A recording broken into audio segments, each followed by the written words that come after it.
What is up, boys? Josh from Team Shuffles here with our Tiffin winner, Bobby, Reid. And what did you play when you did your locals at Tiffin? So the only thing I ever play really is Mekk-Knights, but this is The Mekk-Knight King is a new build, and it's more like striker Mekk-Knights. So, Okay. So it's more emphasis on the striker. Okay. How'd you do? So I went 3-0. It was a super small tournament, but I caught like all of our best players essentially. Right. Al and Nick. 2-0 Al. I think Nick got a game off of me. That was a good game against Sub-Terrors, which is a pain. Right. All right, man. Let's see what you got, buddy. So still just typical 3 purple, 2 blue, 2 indigo, and then it's literally my same lineup as the pure mech, just minus the Avrams. And I'm thinking about throwing 1 Avram in just because sometimes it's nice if I don't have Ray in hand, so I can just normal summon something out to make Morningstar. All right. And then the 3 memory, which is essentially just 3 more Nightfall. Okay. That's your Mekk-Knight package? That is the whole Mekk-Knight package. Okay. I think that's quite a few, though, to be fair. That's more than I imagine most people would play in like a Mekk-Knight striker. Right. That being said, I haven't seen many of those. So what I normally do with this is I'll play 2 of the Monster Negator traps, and then 2 of these, and 1 of the Legacy Key. I actually only had 1 Legacy Key in my binder, or else I'd be playing 2 of those, 1 here and then 2 of these. Just because it's built more for going second now, like a smart person would play Mekk-Knights. I'm done fighting the system. But those are all the Negator traps for the pure mech build. Okay. For the striker aspect of it, obviously 3 Ray, super good. 3 Engage, obviously. Obviously. Playing 2 multi-roll, which I see already way too much. I was worried like this build would be super bricky, and that's if it does brick, it's typically because I see this without my other, like without this card, which I should probably run in 3, but you know, Right. I'm afraid to roll into it too many times. Only 2 Widow Anchor. I got 1 on the side, just 2 because I never run out of targets for searching, and the Mekk-Knights already have built-in Monster Negate, so if I have too many of them in hand, I'm just going to end up with a Mekk-Knight on the field and not being able to resolve any of them. How often do you come into like where it says if you control no monsters in the main monster zone? So like, does that conflict a lot? No. That's what's great about Mekk-Knights is because I'm always just going to end up on the link and then like the trap that brings them out or the quick play that brings them out. So I just use these up before I do any Mekk-Knight plays. And then if I get to the point where I do have Mekk-Knights out and I can't activate these because I was like forced to negate something that it required a Mekk-Knight thing, I'll just tribute them off with Spectrum Supreme to bring Mekk-Knights from the deck. So it's always, the card advantage is always there. It's so nice. There's no wasted aspect to all this. For the 1-ofs, just the 1 jamming waves, super good actually. Really underrated with this, especially going second because. Yeah, no targeting on the secondary effect. That too, yeah. Normally it's just to get rid of like scary back row I can't see, because Mekk-Knights are kind of shit at that, going second wise. Just 1 Widow Anchor, or Hornet Drone rather. Eagle Booster is essentially my call by the grave. It just stops me from getting hand trapped on my big guys. Shark Cannon, which came in clutch against Al, because zombies, obviously. And just 1 Afterburners, which is actually like lackluster as hell.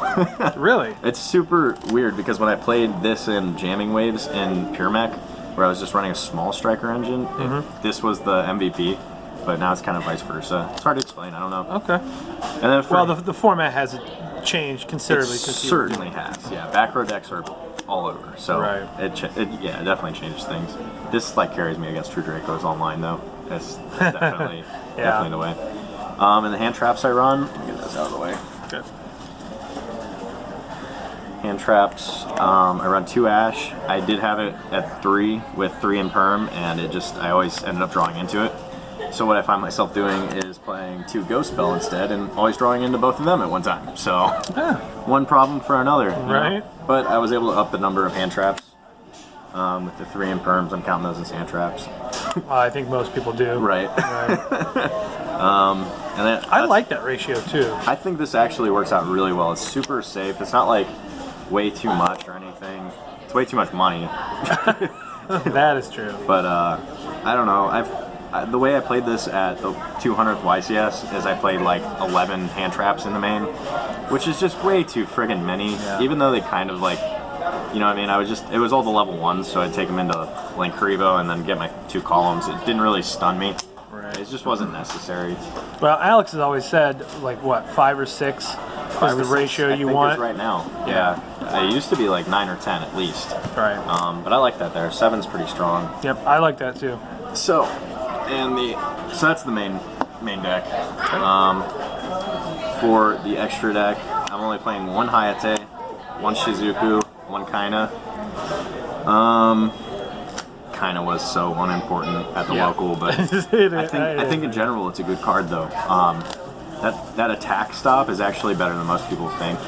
Like it is. That actually is underrated. Right. But and at the same time, it's end game too, because you can just get that extra life point hit. It's kind of, I don't know, life points fucking, that would be a douchebag way to win, but not above it. It is what it is. 3 Kagari, that's the, I'll run the 1-ofs of everything else, but you gotta run Kagari at 3. Yep. If they swing into it, you just Ray, bring back. You'll end up going through these a lot more than the others, because the ending play for turn 1 boards, you never end up in Shizuku anyway. Do you miss not having more than 1 Hayate? Because Hayate into Kagari is very good against Colossus. Hayate is the only one that I wish I played more of, but I don't. You got it just room? Doesn't come up. You got room for another? Honestly, yeah. Cut that kind of. Without having all the so like most of my extra deck in Pure Mech was taken up by starter cards. Like I was playing like Mermaid because I was using Iblies, because normal summon Ibli is just 1 card for 2 in a column, because you just set the Ibli on their side and their thing, so you can even search on their turn. Right. But I used up a lot of extra deck and all this stuff I was playing, like Link Karibo and Link Spider, and I don't have to do any of that with this. So yeah, I got room. Okay. Hence the reason I'm able to play 3 of these bad boys. I only played 2 in Pure Mech, which makes no sense, but I really like it here. At 3, it's super good. Same with this. Like, it's the same Mekk-Knight lineup. I just don't play Avram anymore, and I'm probably going to put him back in. So this wasn't that much of a change for me. Right. I did pull out Cerberus. I did miss him a couple of times, surprisingly, because I'll go like whole regionals and not use Cerberus once. But, I don't know. It's just kind of helpful, but playing those 2. Good. And the Boro Boys. Borload for Thunder Dragons, Boro Sword for literally everything else. Yep. That's pretty much how it goes. Super easy to get into, regardless. That's the extra deck. I think that's 15 on the nose. I think I would hope so. Something else. Well, I mean, I didn't have 4. Who would do that?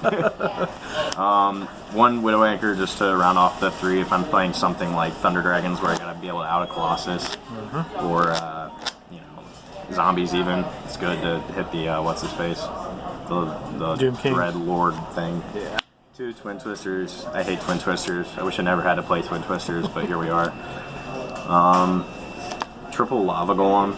I can't play Sphere Mode because I can't target it with Red Moon.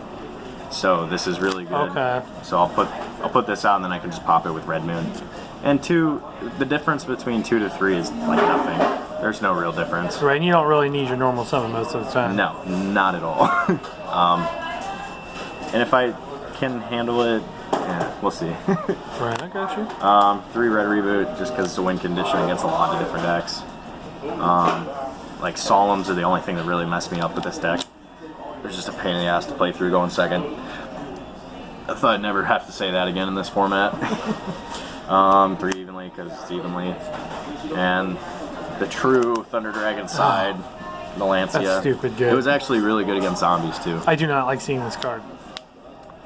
Yeah, I think Al might have misplayed when, I can't remember what happened, but I activated this after he sent Banshee to the field, and it's a quick effect. I was like, why didn't you just chain? But then I got boned later because of it. Your rivalry did that shit, quick play. Right. Board wiped me on my own turn. All right, so what were your matchups at the local tournament? So round 1, I played. So it was so weird. We didn't have a lot of people, so it was more of a round robin than a regular bracketing. Okay. So I played, round 1 was Nick, and I won 2-1 against him. We also weren't playing time, which I thought was not going to bode well for me. Right. Yeah, I mean, it was the other guy's call. Was he still running Guru? Yeah, he's Guru still control? doing Guru control. Okay. I just out-resourced him. Unfortunately, all of my stuff really hits him. And I think I won the die roll. Maybe. I don't remember. It tends to help when I do. It does, yeah. So yeah, played Nick. Played Al with his zombie eradicator virus shenanigans. Yep. Again, like, that was such a scary deck. I 2-0'd, but I don't know how. Right. You got Eradicator off for 6 cards on field and hand, so yeah, it sucks. And last round was Prank Kids. One of the Prank Kids, okay. And local kids. Okay. Just a new kid. He wasn't sure how to play it really, but yeah, it was fun though. Scary deck still. Oh yeah. I can't negate things in the grave. I can only negate on field. Right. If you wanted to know how to beat me. Yeah, well, there you go. Yeah. Any shout outs? Shout out my boys at Postboard, all my Team Shuffles boys, Nick, Al, Carl, the worst player in the history of Yu-Gi-Oh. That's everything. Yeah. All right, man. Congrats on your win, and Team Shuffles out.